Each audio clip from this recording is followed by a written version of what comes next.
بسم اللہ الرحمن الرحیم۔ ناظرین، عبدالرزاق چشتی کا سلام کو قبول کیجئے۔ آج کے موضوعات ہیں: پاکستان اسٹاک ایکسچینج پر حملہ، وفاقی بجٹ کی منظوری، اور آخر میں حسب معمول ہمارا سیگمنٹ ووٹر ایجوکیشن، یعنی یہ سوچ بچار کہ اس نظام جس نے ہمیں جکڑ رکھا ہے اور ہم مشکلات کا شکار ہیں، اس سے چھٹکارے کے لیے ہم نے، یعنی آپ نے اور میں نے، عام آدمیوں نے کیا کرنا ہے اور ہمیں کیا کرنا چاہیے۔ دوستو، ان موضوعات پر بات کرنے سے پہلے میں آپ سے ایک گزارش کرنا چاہتا ہوں کہ اگر آپ نے ابھی تک میرا چینل سبسکرائب نہیں کیا تو پلیز اس ویڈیو کو دیکھنے کے بعد اگر آپ کو یہ پسند آئے تو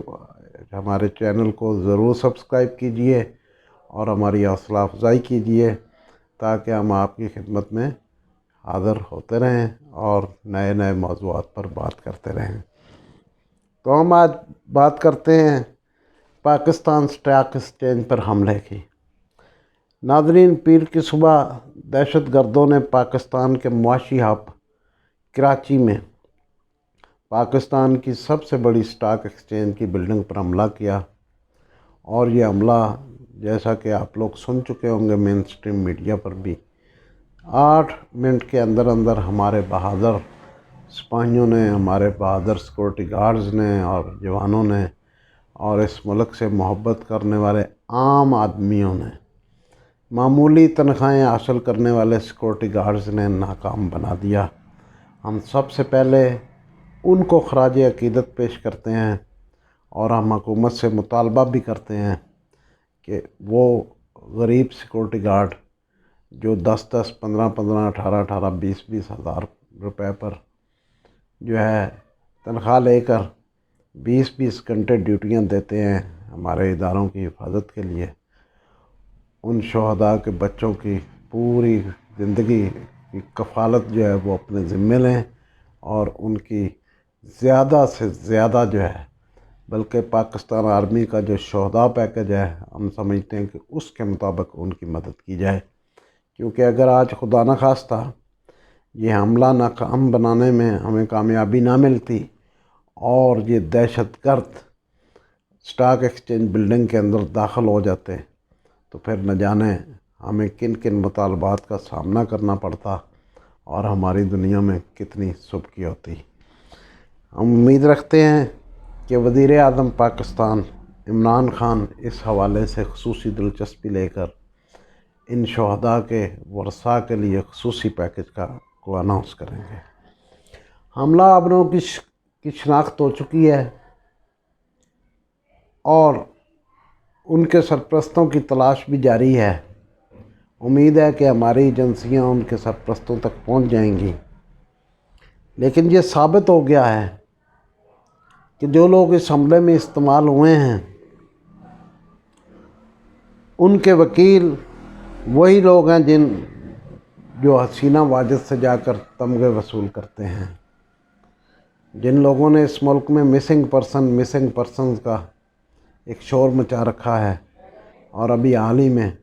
ہمارے محترم جو ہیں اختر مینگل صاحب، انہوں نے تو حکومت سے اسی بنیاد پر اتحاد بھی توڑ دیا ہے کہ ان کے نکات میں جو بنیادی نقطہ ہے وہ مسنگ پرسنز کی بازیابی بھی ہے، اور یہ 4 دہشت گرد جو تھے ان مسنگ پرسنز کی فہرست میں شامل ہیں، جو فہرست عموماً جو ہے ہمارے میڈیا پر ہمارے مہربان جاری کرتے رہتے ہیں۔ آج کیا ان سے کوئی پوچھ سکتا ہے کہ یہ کہاں مسنگ تھے اور ان کو کس نے چھپا رکھا تھا اور آج یہ کس نے استعمال کیے ہیں؟ لہذا ہم حکومت سے کہتے ہیں کہ یہ مسنگ پرسنز والی جو کہانی ہے اس کے حوالے سے جو ہے مکمل حقائق عوام کے سامنے رکھے جائیں۔ ناظرین، اس واقعے سے یہ چیز بھی ثابت ہو گئی ہے کہ ہمیں بیرونی سے زیادہ اندرونی دشمنوں سے بہت زیادہ الرٹ رہنے کی ضرورت ہے اور اپنے ارد گرد نظر رکھنے کی ضرورت ہے۔ اس وقت ہمارا ازلی دشمن جو ہے ہمسایہ ملک بھارت جو ہے وہ بوکھلایا ہوا ہے اور یقیناً اس نے اپنے کرندوں کو متحرک کر دیا ہے۔ وہ چائنا کے ساتھ تو کچھ نہیں کر سکتا، لیکن ہمارے بارے میں اس کے عزائم کسی سے ڈھکے چھپے نہیں ہیں، اور وہ یہ بھی جانتا ہے کہ اب پاکستان اس سطح پر نہیں ہے اپنے دفاعی صلاحیت کے لحاظ سے کہ جس کا فائدہ اٹھاتے ہوئے اس نے ہمیں ایک بازو سے محروم کر دیا تھا۔ لہذا کھلم کھلا حملہ کرنے کی بجائے وہ اس طرح کے دشمنوں کو استعمال کرے گا، اور یہ دشمن ہمارے ارد گرد ہی پائے جاتے ہیں اور ہمیں ان سے الرٹ رہنے کی ضرورت ہے۔ اب آتے ہیں ہم وفاقی بجٹ کی طرف۔ اپوزیشن کی تمام تر منصوبہ بندی کے باوجود، شور شرابے کے باوجود، پرجوش تقریروں کے باوجود، آل پارٹیز کانفرنسوں کے باوجود، یہ بجٹ آج حکومت نے نہ صرف منظور کرا لیا بلکہ پچھلے سال کے مقابلے میں حکومت کو جو ووٹ ملے ہیں ان کی تعداد بڑھ گئی ہے۔ اگرچہ اتوار کے روز یہ کہا جا رہا تھا کہ فلاں ناراض ہے، فلاں ناراض ہے، خود پی ٹی آئی کے 28 اراکین ناراض ہیں، لیکن اس کے باوجود حکومت نے بہرحال جیسے بھی ہے یہ بجٹ منظور کرا لیا ہے۔ اور ہم تو پہلے ہی یہ سمجھ رہے تھے کہ بجٹ پاکستان جیسے ملک میں مسترد ہونا کوئی ممکنات میں سے نہیں ہے، ہماری تاریخ میں ایسا کبھی ہوا نہیں ہے۔ ہماری اپوزیشن جتنا مرضی شور شرابہ کرتی رہے، لیکن بالآخر اس بجٹ کو منظور ہونا ہوتا ہے، اور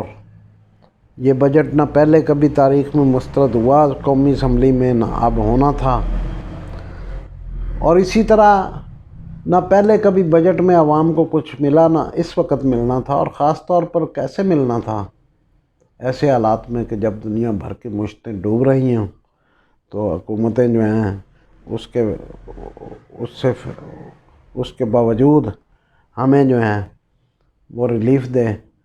لیکن جو شور شرابہ تھا اپوزیشن کا یا حکومت کے اندر بیٹھے ہوئے اراکین کا، وہ کچھ اور چیزوں کے اصول کے لیے، اور ہم سمجھتے ہیں کہ وہ ایک مثال ہے پنجابی کی، میں دینا نہیں چاہتا کہ کس کا نام لے کر کس کے لیے رویا جا رہا تھا۔ بہرحال یہ رونا دھونا ہمارے لیے نہیں تھا۔ اگر یہ رونا دھونا ہمارے لیے ہوتا تو کم از کم میں سمجھتا ہوں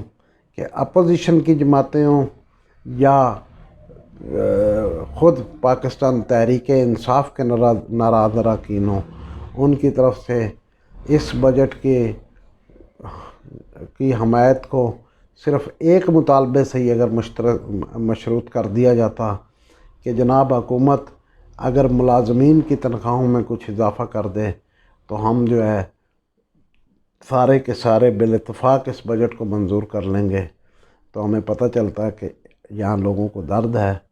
کیونکہ ہم یہ سمجھتے ہیں کہ اس بجٹ میں ملازمین کے ساتھ بڑی زیادتی ہوئی ہے۔ سوائے سندھ حکومت کے کسی بھی صوبائی حکومت نے یا وفاقی حکومت نے پینشنرز اور تنخواہ دار حاضر سروس ملازمین کو ریلیف نہ دے کر یہ بہت بڑی زیادتی کی ہے۔ اب ہم آ جاتے ہیں کہ ناظرین، اس میں کوئی شک نہیں کہ ہم عوام مہنگائی اور بے روزگاری سے تنگ ہیں، مگر کوئی کہے کہ اس کی ذمہ دار کلی طور پر یہ حکومت ہے تو ہم نہیں سمجھتے۔ ہم جزوی طور پر تو انہیں سمجھتے ہیں کہ یہ ہیں، لیکن ہماری حکومتوں نے، ہماری موجودہ اپوزیشن جس نے پچھلے عرصے میں اپنی طویل حکومتیں کی ہیں اس ملک کے اندر، انہوں نے جس چیز کو پروان چڑھایا ہے اس کے نتائج کو ختم کرنے میں ظاہر ہے کہ ہمیں عوام کو ایک لمبی جد و جہد کرنی پڑے گی، اور جب تک ہم نہیں کریں گے وہ جد و جہد، ہم ان کے اثرات سے نجات حاصل نہیں کر سکتے۔ اب ہم آتے ہیں اپنے تیسرے سیگمنٹ کی طرف، ووٹر ایجوکیشن۔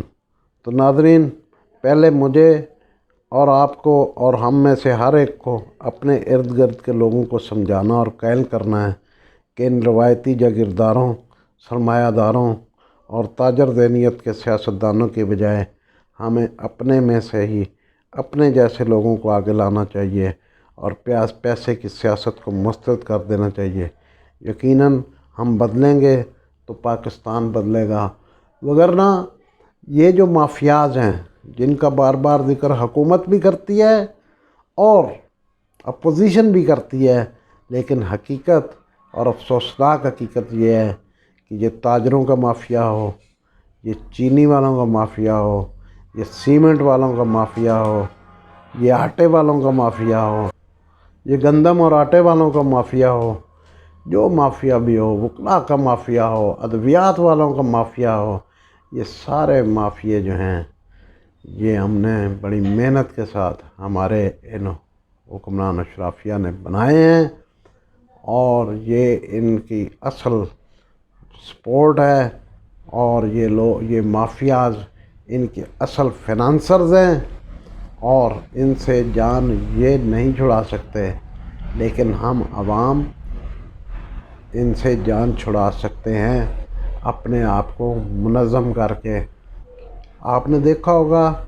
میں اس لیے یہ کہتا، میں کسی بے بنیاد بات نہیں کر رہا، آپ نے کبھی نہیں دیکھا ہوگا کہ ہماری اپوزیشن جماعتوں نے ان مافیاز کے خلاف زبانی جمع خرچ کے علاوہ کچھ کیا ہو؟ کیا کبھی انہوں نے اپنے کارکنوں کو ان مافیاز کے خلاف متحرک ہونے کی کال دی ہے؟ کیا کبھی ان سیاسی جماعتوں نے ان مافیاز کے خلاف عدالتوں کے دروازے کھٹکھٹائے ہیں؟ کیا انہوں نے کبھی عوامی سطح پر ان مافیاز کا گلا دبوچنے کے لیے اور ان کو قانون کی گرفت میں لانے کے لیے کوئی احتجاج کی کال دی ہے؟ ہرگز نہیں۔ یہ سب جماعتیں، یہ سب تحریکیں، یہ سب تنظیمیں جو ہیں زبانی جمع خرچ کرتی ہیں اور پھر شام کو انہی مافیاز کے ڈیروں پر بیٹھ کر دعوتیں اڑاتی ہیں۔ اس لیے ہم لوگوں کو، ایسے لوگوں کو شکست دینے کے لیے اپنے آپ کو منظم کرنا ہے، اپنے نوجوانوں کی ذہن سازی کرنی ہے اور ان لوگوں سے دور لے کر جانا ہے، اور لوگوں میں یہ شعور خود بھی حاصل کرنا ہے اور لوگوں میں بھی یہ شعور بانٹنا ہے کہ ہم بدلیں گے تو پاکستان بدلے گا۔ اسی کے ساتھ اجازت دیجیے، انشاءاللہ حاضر ہوں گے اگلی ویڈیو میں کسی نئے موضوع کے ساتھ۔ والسلام۔